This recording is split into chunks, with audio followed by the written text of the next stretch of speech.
continente europeu não poderia ter começado o ano de 2025 de uma maneira pior.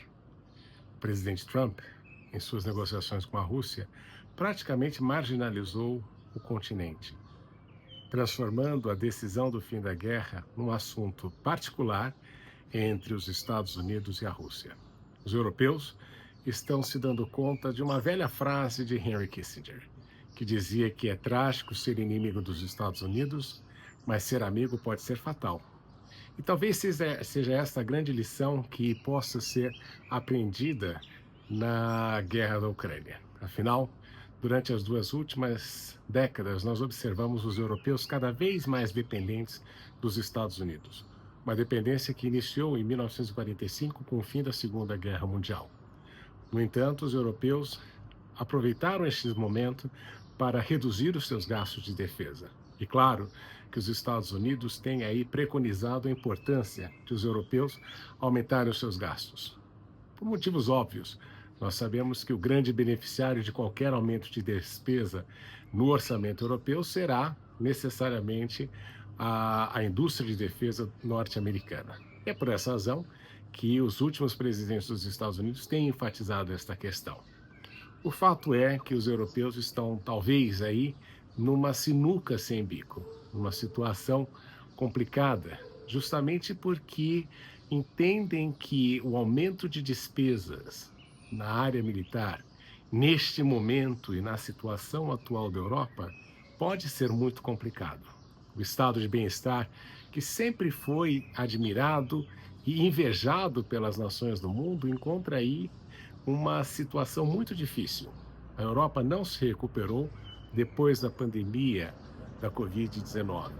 E nós observamos que nos últimos anos, quando comparado aos Estados Unidos, a Europa empobreceu. A sua renda per capita diminuiu, o seu PIB também diminuiu e o continente dá a impressão clara de que não está apto ou capaz de absorver as mudanças que têm acontecido e que acontecerão neste século XXI. Um dos exemplos, justamente, é como a Europa vai se posicionar com relação à China. Um parceiro importante para os europeus, mas que gera para eles a questão sempre presente de serem, de alguma forma, prejudicados pelos Estados Unidos se aproximarem mais. A grande dúvida é qual deve ser a resposta dos europeus com relação àquilo que Donald Trump está fazendo. Obviamente que todos sabem que Donald Trump tem 2 anos de mandato para obter resultados efetivos, para justamente poder passar incólume pelas eleições de meio de mandato, que podem ali tirar-lhe a maioria dentro da Câmara de Deputados ou no Senado. Se isso acontecer, a probabilidade de ele se tornar um pato manco será muito alta, justamente pelo fato de que, com 2 anos de mandato e simplesmente um só mandato, a probabilidade de os democratas quererem revidar tudo aquilo que ele fez para eles durante esses 2 anos vai ser intensa. Então, Donald Trump sabe muito bem que tem 2 anos para ter resultados e manter aí a maioria que lhe é necessária para executar o plano que ele estabeleceu para o governo norte-americano. Agora, os europeus têm esta dúvida: o que fazer com relação aos Estados Unidos? Manter a amizade vale a pena? Em quais termos? E esta é a grande pergunta e a mais importante de todas. Valeria a pena os europeus, por exemplo, repensarem a questão de serem membros da OTAN? Esta é uma dúvida que é muito importante de ser resolvida.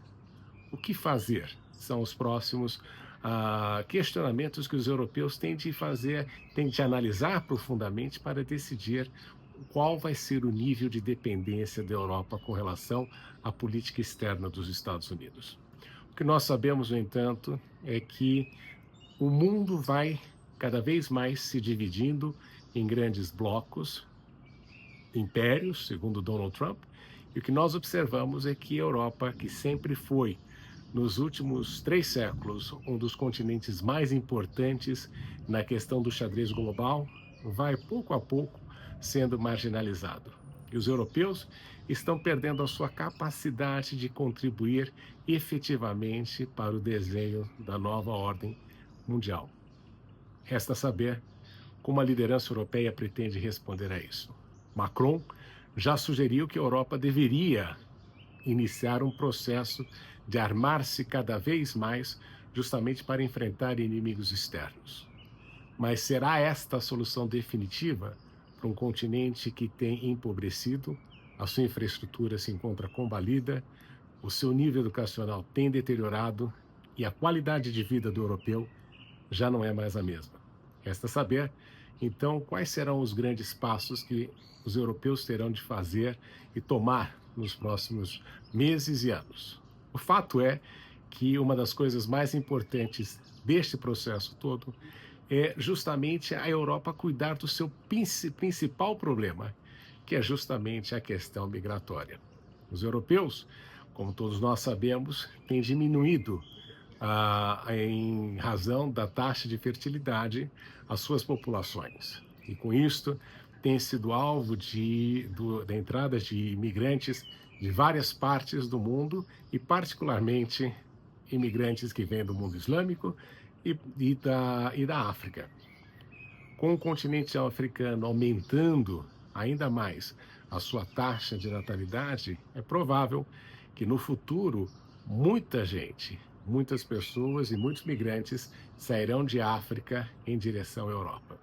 É por essa razão que é importante aqui que chineses e europeus trabalhem juntos, justamente naquele processo tão necessário de melhorar a qualidade de vida no continente africano, justamente como a única forma de impedir, ou não de impedir, mas de reduzir a questão do fluxo migratório. Até porque não faria sentido para a Europa querer construir muros para evitar a entrada de migrantes de outros locais, quando a Europa foi aí o grande colonizador de todo o mundo. Então, é por esta razão que os europeus têm de pensar seriamente na forma como pretendem atuar globalmente. E por isso precisam reavaliar muito daquilo que necessitam fazer. Esta é a grande lição aprendida nestes primeiros meses de 2025.